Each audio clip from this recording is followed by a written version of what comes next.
दोस्तों, जब भी हम अपने यूनिवर्स को देखते हैं तो हम ये पाते हैं कि वो कॉन्स्टेंटली मोशन में है। सारे प्लैनेट्स, गैलेक्सीज, सभी चीज़ें कॉन्स्टेंटली चेंज हो रही हैं। एलिमेंट, पार्टिकल्स, इनफैक्ट सब एटॉमिक मैटर भी रुका हुआ नहीं बल्कि मोशन में है। लेकिन इन सब चीज़ों में जो चीज़ कॉमन है वो है इनकी मैथमेटिक्स। इन सभी चीज़ों की स्टेट को डिस्क्राइब किया जाता है with the help of calculus. दरअसल कैलकुलस के इन्वेंशन के पहले मैथमेटिक्स स्टैटिक थी, मतलब बेसिकली मैथमेटिक्स रुकी हुई थी। रुकी हुई से मेरा मतलब क्या है? मैथमेटिक्स सिंपली स्टैटिक चीज़ों को डिस्क्राइब करती थी। एल्जेब्रिक इक्वेशन में या फिर सिंपल अर्थमेटिक्स में मैथमेटिक्स का यूज़ होता था। लेकिन जब कैलकुलस का इन्वेंशन हुआ तो मैथमेटिक्स को उसका वो खोया हुआ चेंज मिला, जिस चेंज की मदद से वो इस यूनिवर्स में होने वाले चेंजेस को समझाने वाली थी। इसलिए कैलकुलस मैथमेटिक्स की वो ब्रांच है जो कि ये कैलकुलेट करती है कि matter, particles, heavenly bodies actually move कैसे करती है, कैसे रियल टाइम में उनका रेट ऑफ चेंज होता है। दरअसल 17वीं शताब्दी में 2 साइंटिस्ट को इस चेंज के लिए क्रेडिट दिया जाता है, सर आइजैक न्यूटन और लेबनीज़। इन दोनों ने कैलकुलस को डेवलप किया और डायरेक्टली फिजिकल सिस्टम की प्रॉपर्टीज़ को कैलकुलेट किया। खैर, लेबनीज़ और न्यूटन के बीच में कैलकुलस को लेकर हमेशा ही डिबेट रहा। इसकी बात हमने एक सेपरेट वीडियो में डिटेल में की है, तो आप चाहो तो उस वीडियो को चेकआउट कर सकते हो, जिसका लिंक आपको नीचे डिस्क्रिप्शन बॉक्स में मिल जाएगा। तो अभी कैलकुलस नेम का ये टूल जब मैथमेटिशियंस के पास आया तो उन्होंने इसकी मदद से स्लोप को कैलकुलेट किया, कर्वेचर्स को कैलकुलेट किया, rate of change and motion को कैलकुलेट किया। इस चीज़ ने हमको यूनिवर्स की डायनेमिक्स को समझने में मदद की, प्लैनेट्स के ऑर्बिट को समझने में मदद की, और इसके साथ ही साथ आप अपने अराउंड देखिए, आपको कैलकुलस के कई सारे डेली लाइफ एग्जाम्पल मिल जाएंगे। तो आज इस वीडियो में हम उन एग्जाम्पल्स की लिस्ट को देखने वाले हैं। तो चलिए आगे बढ़ते हैं कैलकुलस का एक थोड़ा सा ओवरव्यू देखकर। दरअसल कैलकुलस का लैटिन में मीनिंग होता है स्मॉल पेबल्स, यानी कि छोटे पत्थर जिनका इस्तेमाल काउंटिंग में किया जाता था रोमन्स के द्वारा। दरअसल इन पत्थरों का यूज़ काफ़ी छोटे नंबर्स को काउंट करने के लिए किया जाता था। रोमन्स इस चीज़ को अपने अबेकस में यूज़ करते थे, और देखा जाए तो आज की कैलकुलस भी कुछ इसी प्रिंसिपल पर बेस्ड है। छोटे छोटे नंबर्स, इनफाइनाइटली स्मॉल नंबर्स के साथ हम आज कैलकुलस में डील करते हैं। बट अगर आपसे कोई कैलकुलस की डेफिनेशन पूछता है तो उसकी एक सबसे सिंप्लीफाइड डेफिनेशन क्या होगी? वेल, आपको कई सारी टेक्निकल डेफिनेशन मिल जाएंगी, लेकिन according to me calculus is math which is in motion. मतलब कि कैलकुलस वो मैथमेटिक्स है जो कि मोशन में है, जो कि हमको नेचर की डायनेमिक्स बताती है। और बेसिकली इसमें 2 ब्रांचेस हैं, number 1 differential calculus, number 2 integral calculus. Differential calculus दरअसल किसी भी क्वांटिटी के रेट ऑफ चेंज को कैलकुलेट करती है, जैसे कि कैसे डिस्टेंस चेंज होता है टाइम के साथ। बेसिकली ये एक सुपर मैग्नीफाइंग ग्लास की तरह है जो कि किसी भी इंस्टेंट को आपके लिए जूमिंग करना अलाउ करती है कि उस इंस्टेंट पर, उस स्पेसिफिक मूवमेंट पर चीज़ें कैसे चेंज हो रही हैं। और इंटीग्रल कैलकुलस कुछ नहीं, बस डिफरेंशियल कैलकुलस का रिवर्स है। अभी हम इस चीज़ की मैथमेटिक्स में तो नहीं जाएंगे, बट आसान शब्दों में समझो तो डिफरेंशिएशन चीज़ों को काफ़ी स्मॉल पीसेस में तोड़ती है, और इंटीग्रल कैलकुलस उन सारे इनफाइनाइटली स्मॉल पीसेस को आपस में जोड़ती है। मतलब differentiation is difference plus division and integration is addition plus multiplication. तो अगर डिफरेंशियल कैलकुलस जूमिंग करती है तो इंटीग्रल कैलकुलस जूम आउट करती है चेंज के टोटल इफेक्ट को देखने के लिए। और इस प्रोसेस के द्वारा मैथमेटिशियंस वॉल्यूम, एरिया एंड कई सारी प्रॉपर्टीज़ को कैलकुलेट करते हैं। तो अगर आप किसी फंक्शन का डिफरेंशिएशन करते हो, देन आप उसको इंटीग्रेट करते हो, तो वो आपको वहीं पर लेकर आएगा जहाँ पर आपने उस फंक्शन की शुरुआत की थी। इसी के साथ ही साथ कैलकुलस आपको एनालिसिस, ऑप्टिमम सॉल्यूशन और फ्यूचर को प्रेडिक्ट कराने में काम आती है। चलिए अब हम डेली लाइफ के कुछ एरियाज़ को देखते हैं जहाँ पर कैलकुलस आपको हर जगह पर नज़र आएगी। सपोज करो आप किसी बिल्डिंग पर खड़े हुए हो और आपको नहीं पता कि आप कितनी हाइट पर हो, तो आप क्या करते हो? आप सिंपली एक पत्थर लेते हो और उसको नीचे फेंक देते हो, और आप काउंटिंग करते हो, यानी कि टाइम को कैलकुलेट करते हो, और तब तक आप गिनते हो जब तक वो पत्थर ग्राउंड से टकरा नहीं जाता।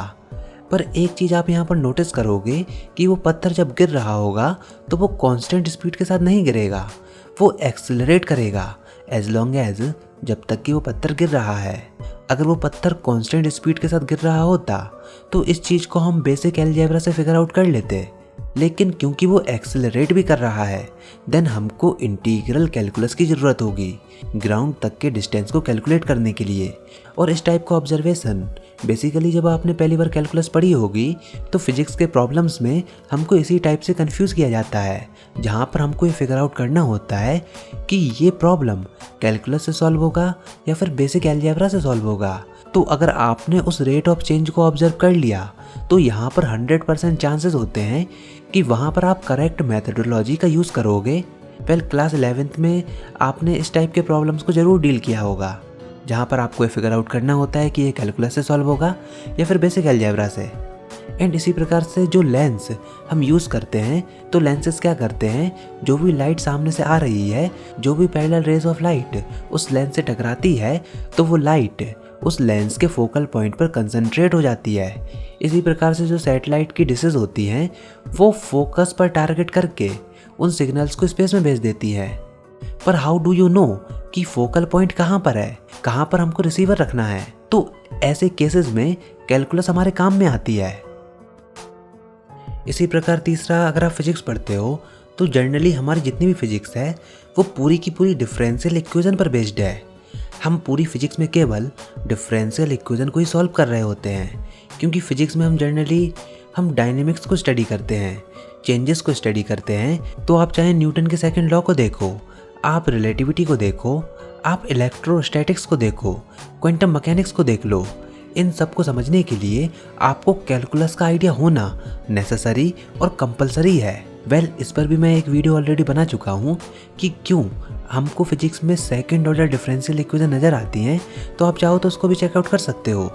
इसी प्रकार से क्या कभी आप लोगों ने सोचा कि आर्किमिडीज, हाँ वही आर्किमिडीज जिन्होंने बाउंसी का प्रिंसिपल हमको दिया था, आपने वो किंग एंड आर्किमिडीज की कहानी जरूर सुनी होगी, जहाँ पर आर्किमिडीज ने अपने आइडिया से गोल्ड की प्योरिटी को चेक किया था।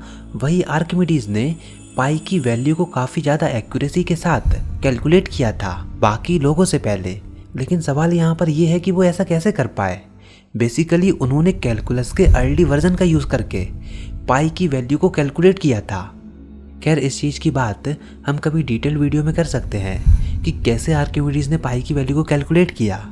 इसी प्रकार से आप कंपाउंड इंटरेस्ट को कैलकुलेट करते हो, बैक्टीरियल कॉलोनी की ग्रोथ को कैलकुलेट करते हो, रेडियो एक्टिव सब्सटेंस की हाफ लाइफ को कैलकुलेट करते हो, आप एक्सपोनेंशियल फंक्शन का यूज़ करते हो, नेचुरल लॉग का यूज़ करते हो। पर इन सब चीज़ों का सेंट्रल आइडिया है कैलकुलस। कोई भी चीज़ जिसका लेना देना एनालॉग या फिर digital audio and video processing से हो तो वो भी कैलकुलस है, जहाँ पर आप फोरियर एनालिसिस का यूज़ करते हो, आर्टिफिशियल इंटेलिजेंस के एल्गोरिथम जैसे कि न्यूरल नेटवर्क, ये सब भी कैलकुलस के आइडिया पर ही काम करते हैं। इसी प्रकार कैलकुलस का यूज़ स्टैटिस्टिक्स में होता है। इसका सबसे फेमस एग्जाम्पल है गॉसियन वेल डिस्ट्रीब्यूशन, जिसको आप एज अ इंटीग्रल डिफाइन करते हो। कंप्यूटर सॉफ्टवेयर में यूज़ होने वाले एनिमेशन भी कैलकुलस के आइडिया पर बेस्ड है। इनफैक्ट वैक्यूम क्लीनर से लेकर आपके मूविंग कार के एल्गोरिथम, ये सब कैलकुलस के आइडिया पर ही बेस्ड है। टेक्नोलॉजी में ही नहीं बल्कि इसके बायोसाइंसेस में भी काफ़ी ज़्यादा यूज़ है।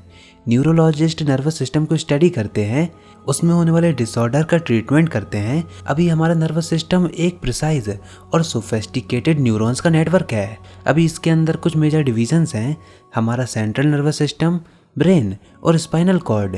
तो इंटीग्रल कैलकुलस न्यूरॉन्स के द्वारा किसी सर्टेन पॉइंट ऑफ टाइम में डेवलप किए हुए वोल्टेज को कैलकुलेट करता है, वहीं डिफरेंशियल कैलकुलस उस वोल्टेज के चेंज को मेजर करती है।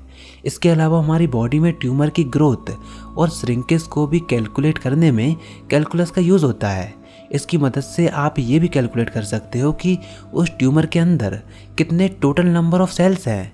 ये किसी डिसीज़ की प्रोग्रेशन और रिग्रेशन की एनालिसिस में काम आती है, जिसके लिए एक्सपोनेंशियल फंक्शन का यूज़ किया जाता है। इसके अलावा आप जो क्रेडिट कार्ड की पेमेंट करते हो उसका भी कैलकुलस क्लासिकल एग्जाम्पल है।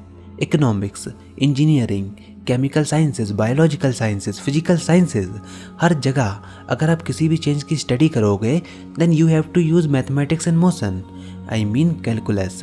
तो अगर उस समय मैथमेटिक्स में चेंज नहीं होता तो आज हमारी लाइफ में भी चेंज नहीं होता। डैट इज़ वाई मैथमेटिक्स के चेंज के साथ कैलकुलस ने हमारी लाइफ को भी चेंज कर दिया। तो गाइज़ ये सब था आज की वीडियो में। आई होप आपको ये वीडियो ज़रूर पसंद आई होगी। अगर ऐसा है तो इस वीडियो को लाइक कीजिए, अपने दोस्तों के साथ शेयर कीजिए, और अगर आपने हमारा चैनल अभी तक सब्सक्राइब नहीं किया तो इसको सब्सक्राइब कर लीजिए ताकि आगे आने वाली कोई वीडियोस और अपडेट्स आपसे मिस ना हो पाए।